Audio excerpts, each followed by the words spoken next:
İslam dinində гыйлемгә, белем алуга бик зур әһәмият бирелә.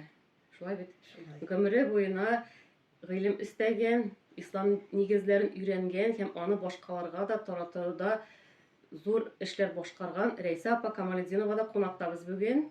Рәйсә апа, исәнмесез? Assalamu alaikum ve rahmetullahi ve berekatuhu kızlarım. Рәйсә апа, менә Коръән китабын аңлатырга алынган кешегә бик зур таләпләр куела бит инде ул. Әйбет. Elbette.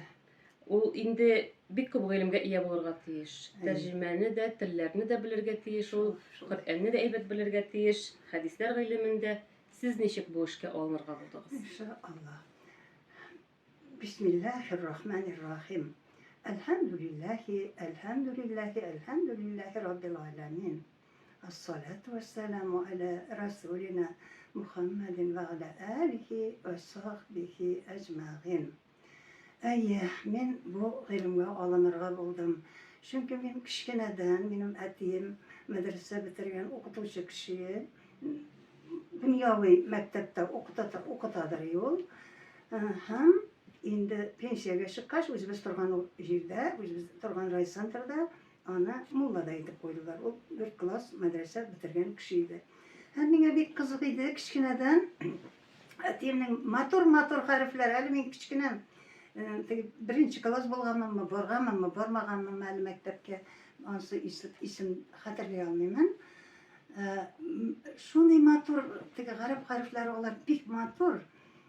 Шундай матур хәрефләрне әти ничек укый икән дип, миңа бик кызык иде. Мен сорый торыйм, монысы ничек укыла, монысы ничек укыла дип, кызыгып, шулай кызыга торгач, өйрәнеп тә киттем укырга. Һәм алар белән бергә торып, мин намазда укыйдыр идем. Шул СССР заманында да минем әтием укытучы булса да, әти яни алар намазларын, 5 вакыт намазларын калдырмыйлар иде, укыйлар иде. Аларга кушылып, мен дә укыйдыр идем. Инде ничек укыганмындыр? Мәдинә апам килсен, Султан апам килсен дип укый торган идем. Инде мин бит даваларын белмим ул вакытта. Һәм шуннан мин кызыга, гомер буе диндә булдым, иншалла. Мен университет бетерсем дә, университетның мехмәт факультетын бетерсем дә, атеизм фәнен укысам да, мен бәрбер гомер буе диндә булдым. Хәтта мен кичкенә 1-нче курста вакытта, мен 5 яшьтән мәктәптә укыганмын, мен 16 яшьтә университет студент идем. Без 11 ел укыган идек. Рәйсә апа, бүлдерәм инде. Сез тумышыгыз белән Татарстаннан түгел бугай, әйме? Кайда укыдыгыз сез? Мен Самаркандта укыдым. Үзбәкстанда, Самаркандта укыдым. Телне бик әйбәт беләсез. İnşallah tilini bilmeme sebep әти yani tağın. Onda мен bir klasta Tatar klasları yok. Men bir klasta Tatarça okuyan kişi түгел. Biz үйде Tatarça сөйләштек. Урамда biz нинди телдә сөйләштек тә, үйгә кайткач безне әти yani Tatarça сөйләштерә иде. Biz Tatarça сөйләштек. Biz 4 бала, 3 кыз, 1 малай, 4 әлдә исәнбез. Һәм безгә әйтеп тә куйдылар, biz sizne bir-birinizne de uylay ko'rmag'iz, boshqa millat kishisine bermaymiz da, olmaymiz da. Her bir kishi biz yomon deb aytmaymiz boshqa kishi millatlarni. Ular barisi da yaxshi, lekin her bir kishi o'z qavmi bilan, o'z millati bilan bo'lsa, shunda baxtli bo'ladi deb bizga tushuntirib, anlatib qo'ydilar. Bir kim boshqa millat qarorga tegish tugul bizga. Ham biz shulay elhamdülillah bizde o'z millatimizda, chet elda bo'lsak da. Менә шу Коръән тәфсирләренә ничек кирип киттегез? Менә шушы кичкенәдән тегеп кирешеп киткәч, мен аны бер качан ташламадым. Дини китапларны укый торган идем. Әтидән бөтен ниләрне сорап алам, язып алам, намазларның кагыйдәләрен язып алдым. Дәфтәргә әле үзем яшь бала, мәктәптә укыган вакытта мен аларны укшы тетрадка язып алдым. Әле кушылып укыйм да, тагын язып та алам. Аларга кушылып ураза тута идем. Инде ничә көн тотканмындыр, ансын аны Алла Тәгалә белүче бала ничә көн тота алганмындыр инде. Бала вакытта мен аларга кушылып ураза тута торган идем. Һәм шулай кызыга торгач, мен инде иншалла көчле галимнәрдә укыдым. Шунда Самаркандта, Бухарада, Гарабстанда укыган галимнәрдә укыдым. Үзбекстанның мөфтие хәзер быел вафат булды. Инна лиллаһи ва инна илейһи раҗиун. Osman Khan Əlimovlarla oxudum mən. Mana bu Muhammed Sadık, Muhammed Yusuflar mənim ustazlarım. Men mana şunday güçlü ustazlarda da okudum. Etim bilen, okuv bilen gene çeklenip kalmadım. Dini bilimni üzegizde oldunuz değil mi? Dini ilimge men mana şu üniversite okuganda da men dilim iliminde özüm bir şey paralelini alıp bardım. Her vakitte. Mehmetne de bitirdim. Yaxşı diplomga. Dini ilimne de men paralelini alıp bardım her vakitte. Bu bitini Sovet şuurları. Sovet şuurunda da mümkün buldu bu hal mi? İnşallah hem men kızıga turgaç Arap dilinde okudum. Arap dilin, onların gramatikalarını, nahvlarını, sarflarını okudum. Hadis ilimlerin kızıktım, öğrendim, tırıştım. Şulay okuy turgaç endi özüm okuyum kişilerini göremdim. Bir güne kitapta Kur'an Kerim'nin tefsiri, en birinci tefsirlegen kişi Peygamberimiz sallallahu Muhammed Mustafa sallallahu aleyhi ve sellem. Peygamberimiz sallallahu aleyhi ve sellem tefsirlegen vakitte Kur'an Kerim'nin tefsiri 30 para, 30 yüzden tura Kur'an Kerim. Buna şu 30 yüzünün tefsiri 30 diye de yüklene turgan bulgan. Şunun kadar kengeytip, anlatıp bergen bulgan Peygamberimiz sallallahu aleyhi ve sellem. Lakin adam balaları onu kıskarta bu bir kitapka kalgan. Bir kitapta Kur'an'da var, tefsirde var. Kişiler aytalar, onda okudum falan, şunday anlamay kaç, ne diyeyim, yemsiz sözler aytalar. Anlamıyorlar deydi, anlamağa şulay. İşlerge, men özüm anlay başlagaç, özüm anlagan kadar, özümün anlaganlarımını halkıma da anlatasım keldi. Hem men bu tövbe meşitinde Kur'an tefsiri okuttum.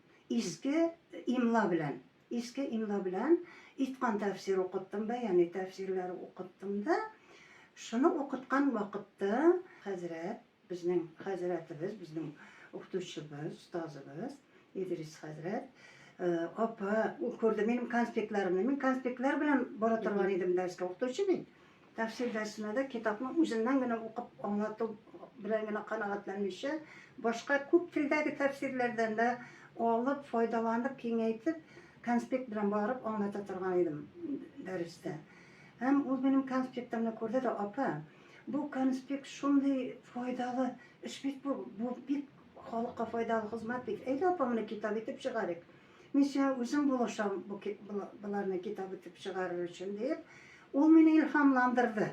O'zining redaktorlarini berdi, qo'ya borarga, nishlarga aytdi, kitoblarimni tekshirga, Qozonga jiberdi.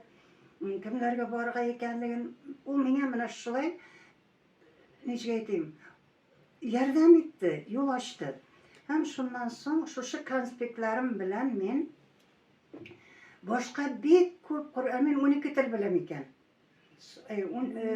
Boshqa bek ko'p tillardagi Qur'onlarni da ularni o'qib, har birisidan kerakli urinishlarini olib, netib, Qur'onni kengaytib, anlatib berga tirishdim.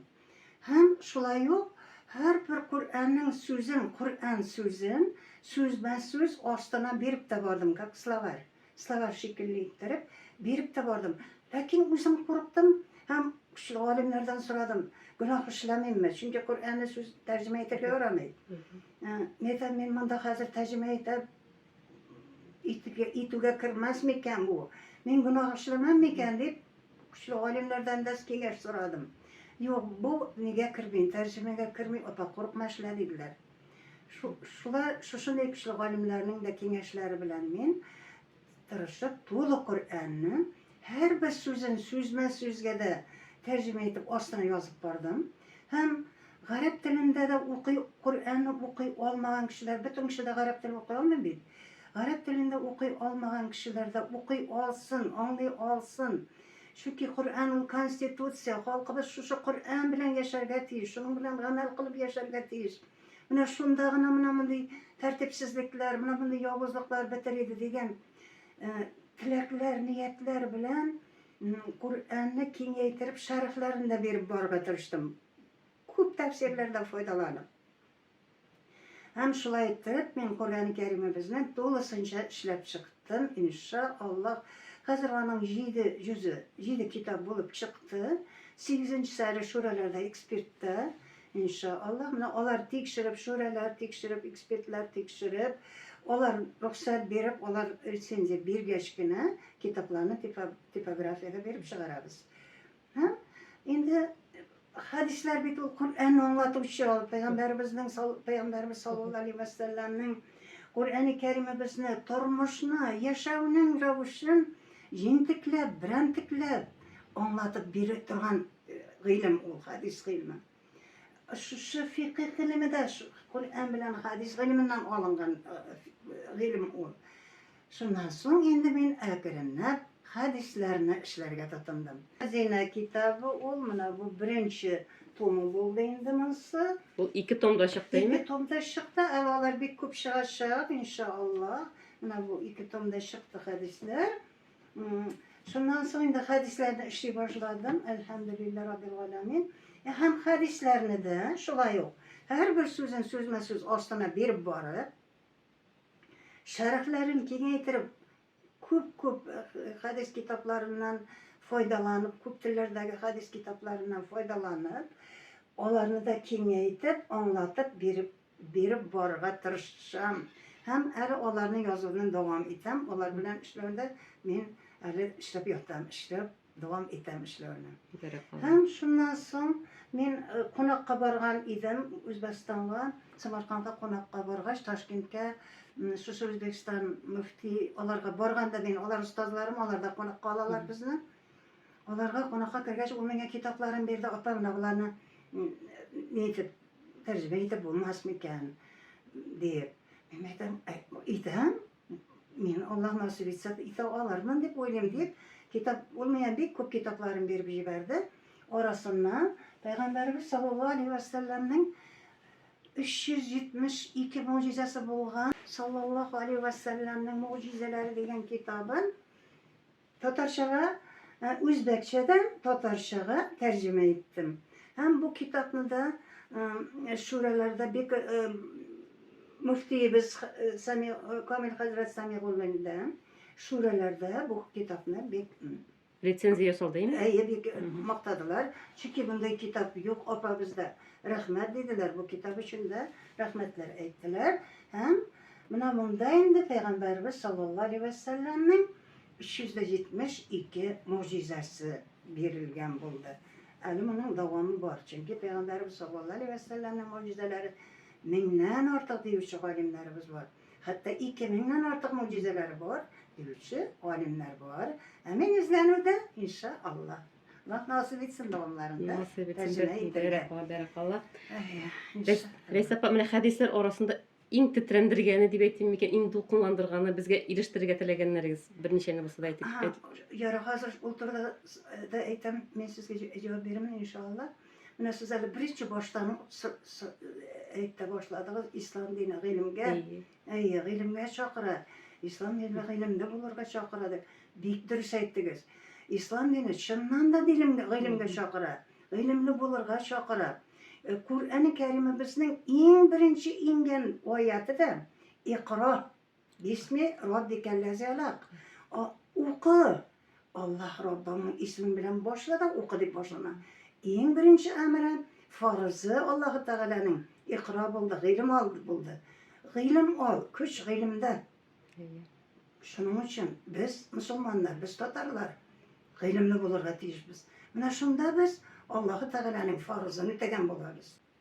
Mana masalan shunday hadislar bor. Mana bunda ixtilof, hatto musulmonlar orasida ixtiloflar bor. Qo'y bir kishilar aytadilar, bir kuni mana men hozir aytam, men bordim Qoraboshqa, oshqa onda meni chaqirdilar. Qorabosh iftor majlisi edi u, onda yuzlagan kishi. Shunda bir xonim yili menga so'rov beradi. O'zi yili. Men ati anamning birdan bir bolasi dey. Menga aytdilar, xotin qizlarga ziyoratga borga yoramaydi. Ziyoratga o'qirga yoramaydi deb menga aytdilar. Men ati anamning ziyoratini kim qoriy? U toshlandiq bo'lib, shubga botib yotirga tiyishmi? Pishranib yotirga tiyishmi? Menga nishlarga dedi bu. Men shunday yili shu so'rovni berdim. Hem boshqalarda bu so'rov bizni de qiziqtiradi dedilar. Biristanda mana shunday aytuvchilar bor. Lekin Peygamberimiz sallallohu aleyhi ve sellem mana unda shunday bormag'iz degan vaqti bo'lgan. Qachon? İslam dini indigine ko'tarila boshlaganda, endi islom dini kelib, degim majusiylikdan, nodonlikdan, xurofatdan endi qutula boshlagan vaqtlarda odamlar tezgina qutulmaydi xurofatlardan, majusiyliklardan, dege burungi urf odatlardan tezgina qutula olmaydi odam bolalari. İslam kelsa da hali bütün kişi anlab bitirmey İslam'ın ne ekanligi. Bütün kişi İslam'a kirib bitmey hali. Kirganida bütünsün anlab bitirmey. Bular mana tarixga o'zgina tarixga da ketsek bek xush bo'lur. Chunki Qur'onning 3dan biri tarix. Alloh Taala odam bolalarına o'tgan qavmlarning da hallarini anlatta. Turmushni anlatgan. Yaşayışının tertibini anlatkan. Hem mana şuşunda Peygamberimiz sallallahu aleyhi ve sellem İslam kelgenden soň kelgençige kadar adam balaları ölüm bulmagan bit. Başta ölüm bulmagan. Otabız adam bilen anabız hava vakitinde ölüm bulmuşsa fakat onlar iki karın birisi igizak bola kitire başlaganlarda bir karınlıkta ikincisi bilen uylanışıp Allah Teala bilen şuşulay adam balaların köpeyte başlagan. Hali ul vakitte ölüm bulmay. Ölüm indi tege Habil bilen Kabil vakıgasından son ölüm başlana. Endi ölüm başlangaç adam balaları özünün yakınlarını yo'qaltgaç ağır bit indi. Özünün qaysidir balasını yo'qaltı, qaysidir anasını, qaysidir otasını yo'qaltgaç bular endi yılay başlaylar, indiga başlaylar, kıynalalar. Şunda şeytan bularga aytadi. Siz onların resimlerini yasap ilip koyuğuz da, şularga qarab tabınığız, mana sizge jengil bolacak dey. Adam balaları bu şeytanın sözüne kiredi, resimler yasap ilip koyup şularga tabına başlaylar. Yorar, resimde az bular, heykel yasap koya başlaylar bular.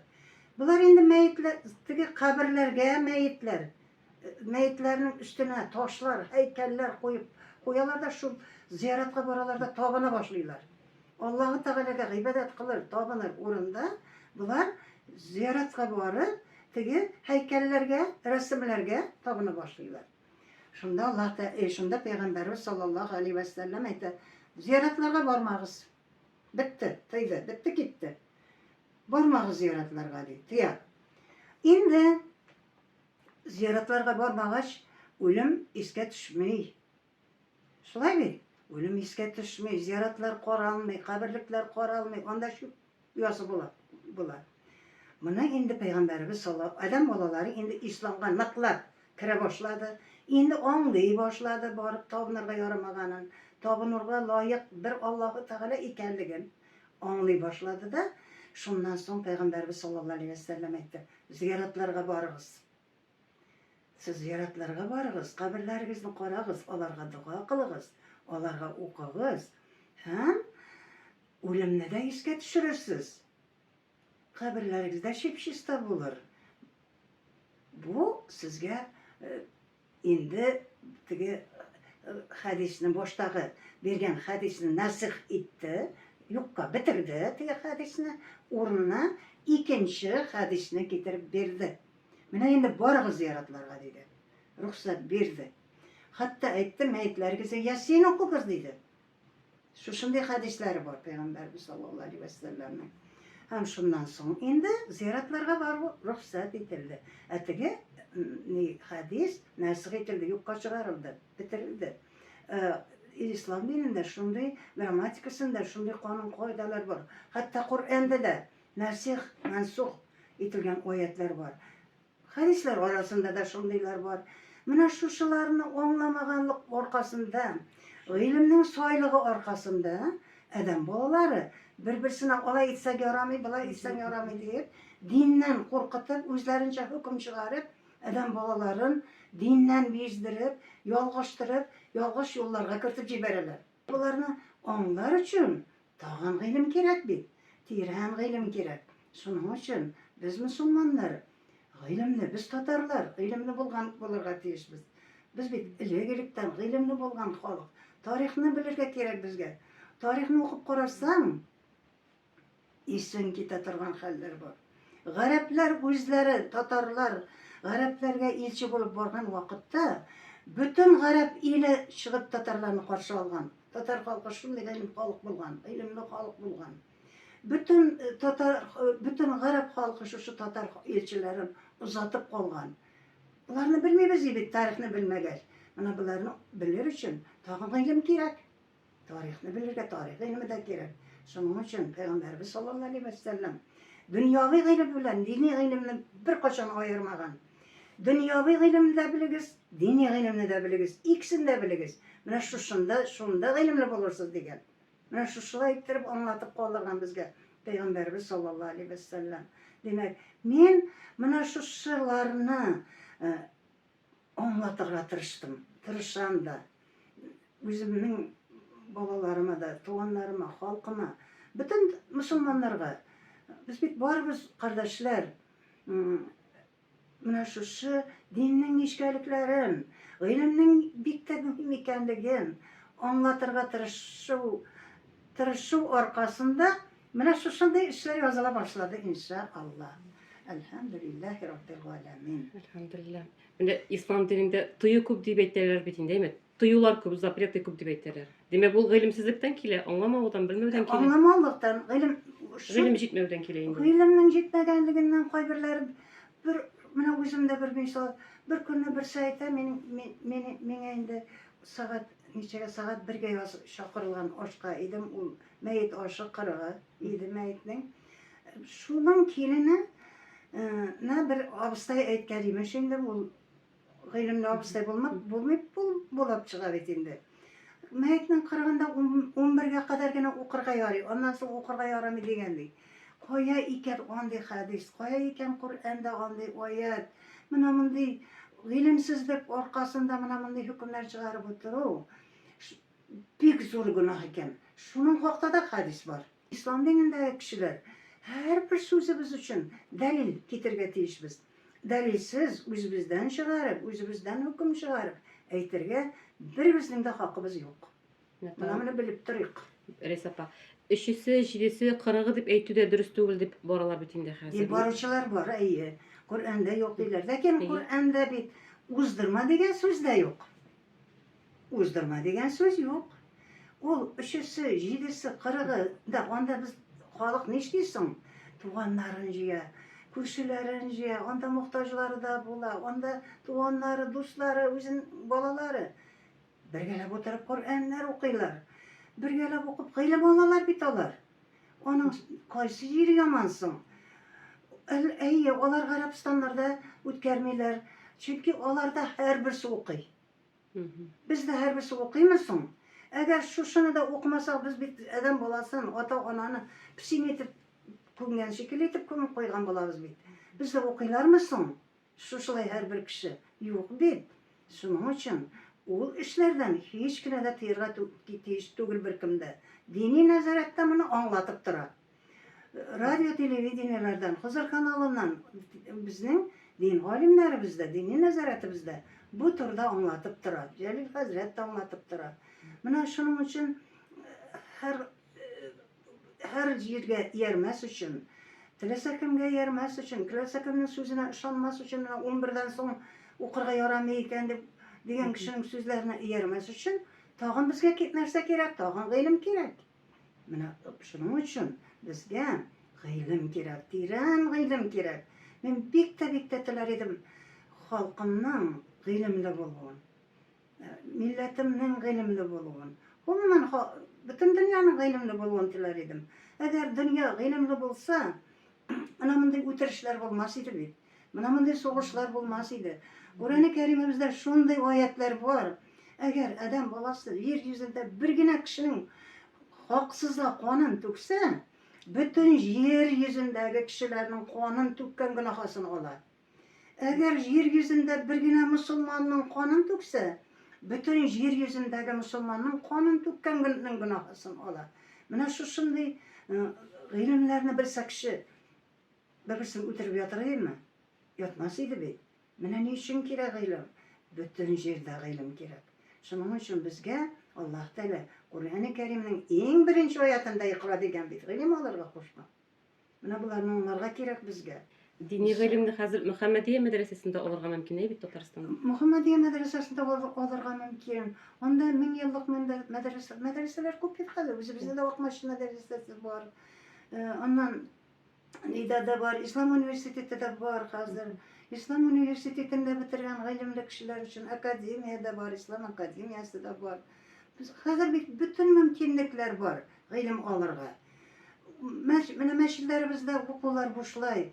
Хәрефтән башлап өйрәтәләр. Анда барсаң гарәп теле өйрәнәсең, тел дә өйрәнәсең, Коръән гыйлемен өйрәнәсең. Менә шушындай мөмкинлекләрне халкыбыз кулдан ычкындырмаслар иде. Хәзер бит онлайн укулар да бар. Өйдә торып та укып гыйлем алып була. Менә шушындай мөмкинлекләрдән файдаланып калсын иде халкыбыз. Бит әле ул 70-80 ел буена андый мөмкинлекләр булмады бит. Biz укыган кешеләрдә күрсәтмичә кашып, пысып укыдык укыган кешеләр бит. Шуның өчен безнең галимнәр бетте. Бетте бит. Олы кешеләребезне анда үзегез беләсез, алар репрессияләр атылып, минем үземнең бер бабамны атканнар. Шушы мулла булганы, гыйлемле булганы өчен. Кулак балаларыбыз, оныклары, кулак оныклары без. Шуның өчен без Үзбәкстаннарга барып калган, мин анда туып үскәнмен. Алланың кудраты белән шушындай булган заманнарда да үзләренең диннәрен, телләрен, милләтләрен саклап кала алганнар. Бездән дә саклатып кала алдылар. Бездә балаларыбыздан саклатып кала алсак иде дип тырышабыз инде. Аллаһ Тәгалә ярдәмен ташламасын иде. Рәйсә апа, менә дин милләтне саклый дип әйтәбез бит әле, һәм телне дә саклый дип. Ләкин бит бу бәхәсле мәсьәлә түгелме? Бик күп мөселманнарны күрәбез, дин гыйлемен беләләр, телне белмиләр. Менә Яшьләребез. кызлар, шулай дөрестән дә. Безнең тел төрки телләрнең нигезе бит кызлар. Менә шуны белергә иде безгә. Төрки тел, менә шушы татар телен белгән кеше төрки телләрнең бөтенсен белә. Менә мин 12 тел беләм дип утырам бит. Ни өчен беләм мин? Чөнки мин үземнең ана телемне беләм. Бер класс мәктәптә укымасам да татар телендә, бер класс укымаган булсам да, мин үз өемдә булса да, мине ата-анам ана теленнән мәхрүм итмәгән. Менә шушы ана телемне белгән өчен мин менә белеп торгыз ана телен белүнең никадәр мөһим икәнлеген. Ана телен белгән өчен мин төрк телен белә алам. Мин төркләр белән 100% сөйләшәм, чөнки минем анда күршеләребез төркләр иде. Мин алар белән, төркләр белән 100% төрек телендә сөйләшәм дә укый да алам. Төрек телен белгәч мин үзбәк телен 100% беләм, мин бер сүзсез. Төрек телен белгәч мин кыргыз телен дә беләм, казак телен дә беләм, уйгыр телен дә беләм, гагаuz телен дә беләм. У Кавказдагы бөтен Азәрбайҗан бөтенсен телен, әле мин 12 генә дип торам, 12 генә дә түгел ул. Әгәр саный китсәң, ул бик күп. Менә шуның өчен кешенең әгәр иң беренче үзенең телен белсә, ул башка телләрне дә белә. Кеше күпме тел белсә, аның кругозоры шуның кадәр киң була бит. Шуның кадәр гыйлемле була, шуның кадәр грамотлы була бит кеше. Менә буларны ничек аңлатырга? Менә буларны аңлатырга иде халкыбызга. Менә ничек аңлатыргасың тәҗрибәле апа буларак, сезнең киңәшләрегез ничек аңлатырга яшьләргә шуны? Әлбәттә, монда дәүләт керешергә кирәк. Дәүләтсез генә ярар. Ул мин, мәсәлән, безне өйдә шулай тәрбияләй алганнар, бездән динне саклап, телне, динне саклап тора алганнар. Ләкин бөтен кеше дә алай итә алмый бит. Әле хәзерге ата-аналар үзләре белми бит әле телләрне. Күбесе үзләре белми. Нишләргә? Ярдәм кирәк. Дәүләт тарафыннан ярдәм кирәк хәзер безгә. Безгә кирәк хәзер үзебезнең телебездәге институтлар, үз телебездәге мәктәпләр кирәк. Без үз телебезне белү белән беркемгә дә начарлык эшләмибез бит. Без яхшылык кына эшлибез. Гыйлемле булсак, без кругозорыбыз киң булса, грамотный булсак, без шуның кадәр без яхшы адәм балалары яхшы була бит. Начар булмый. Начарлык каян килә? Гыйлемсезлектән килә, явызлык каян килә? Гыйлемсезлектән килә. Гыйлемле булыр өчен иң беренче үз телеңне, ана телеңне белергә кирәк икән.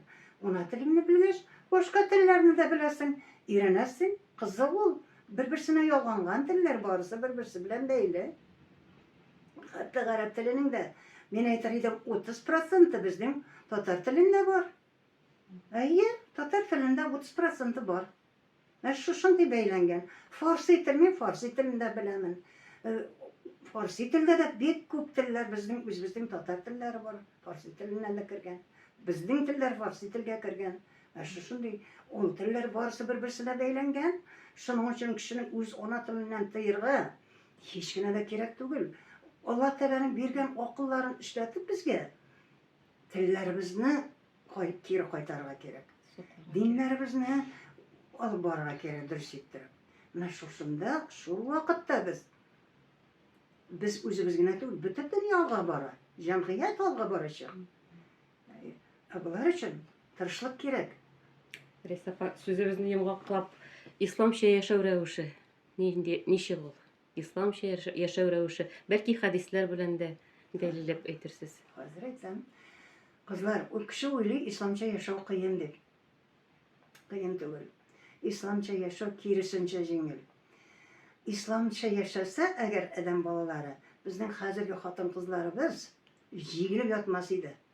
Алар хөрмәттә, тәрбиядә, иренең тәрбиясендә, иренең китергәне белән балаларын тәрбияләп, ирен тәрбияләп, тормышын алып барган булыр иде. Безнең хәзер ничек? Хатын-кызлар күбрәк җиңелә түгелме соң? Тормышын да алып бара, балаларын да үстерә, ирен дә тәрбияли. Ирләр нишли? Аларның кыз ниселгәне бигәз бит. Менә шушы каян исламча тәрбия булмаганлыктан бит бу. Исламча тәрбиядә кызлар ул бик җиңел булачак яшәү. Аны аңларга гына кирәк, төшенергә кирәк җәмгыятькә. Ләкин аны хәзер инде җәмгыятьне без кире әйтә алмыйбыз, ләкин адәм балалары үзләре төшенеп, менә шушы исламча яшәргә тырышырга кирәк. Һәр гаилә менә шунда әкрен барса үзенә төшәчәк иншаллах. Бу хәдис Гайша разияллаһу анһудан риваят ителә. Гайша анабызны беләсез, кемлегенә? Әгәр Аллаһның илчесе хатыннарның кылынганнарын күрсә иде, Бәну Исраилнең хатын-кызларын тыйган кебек, аларны да мәчетләрдән һичшиксез тыйган булыр иде. Мин гомрәгә, алар тыйылганнар идемени дидем. Ул әйе диде. Бу хәдис шәриф өчесенең җыентыгында да бар. Бу шәрх, бу хәдис шәрифтән билгеле була ки, Бәни Исраилнең хатын-кызларына элек үзләренең гыйбадәт ханаларына барырга рөхсәт ителгән булган. Ләкин вакыт үтүе белән алар шәригатькә туры килмәгән гамәлләр кыла башлагач, мәсәлән, ир-атларга күренә башлагач, аларга гыйбадәт ханаларына бару тыелган. Бу Бәни Исраилдә, яһүдләрдә дә хатын-кызлар ямсыз кылана башлагач, тыелган мәчетләргә бару, үзләренең мәчетләренә бару. Бездә тыелмаган булган.